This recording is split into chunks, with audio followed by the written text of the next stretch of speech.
The Katy Tigers celebrated a Night of Champions recently at the Merrill Center. The event was sold out months in advance as close to 1,000 people put on their red and white and paid tribute to the Tigers championship football teams.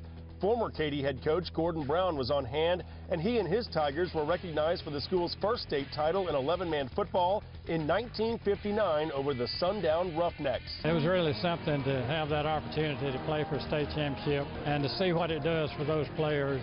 They were just a great bunch and still are. Katy has reached the 5A finals 11 times since 1994. The tradition of winning is in place, and this 2013 Tiger football team got to meet the past championship squads and hear the stories of how it changed these players' lives forever.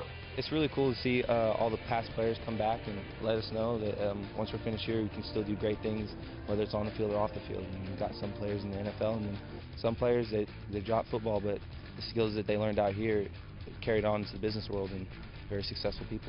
Few high school football teams across the state of Texas have had more success than the Katy Tigers. They've won 7 state championships since 1959, and they're seeking an 8th here in 2013. Our expectations of our kids is they have to go out and play their best every week because they know they're going to get the other team's best thrown at them. If you ever hope to get to a state championship game, you got to learn to play at a high level. How do you replace a Matt Diamond and Adam Taylor and some of those fellas? You don't. You just try to have some other kids that are going to come in and complement, and hopefully that the tailback position or running back that doesn't have to do as much.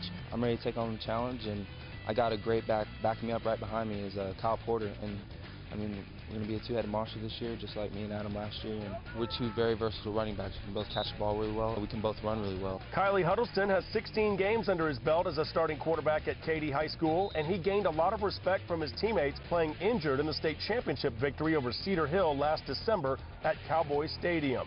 We're just going to continue to open it up, and we still keep a balanced running game, and it just helps open up the passing game when we have just as good a back as Rodney is, and we have just a good receiving core and a good O-line this year, so we'll see what we can do.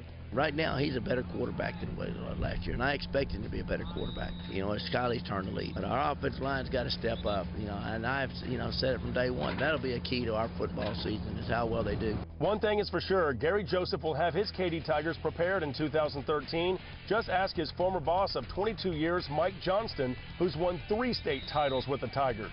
There's not a coach in America that prepares better for a ball game than Gary. But he got that from his dad, so he's just a chip off the old block. In Katy, Jeff Power, High School Spotlight.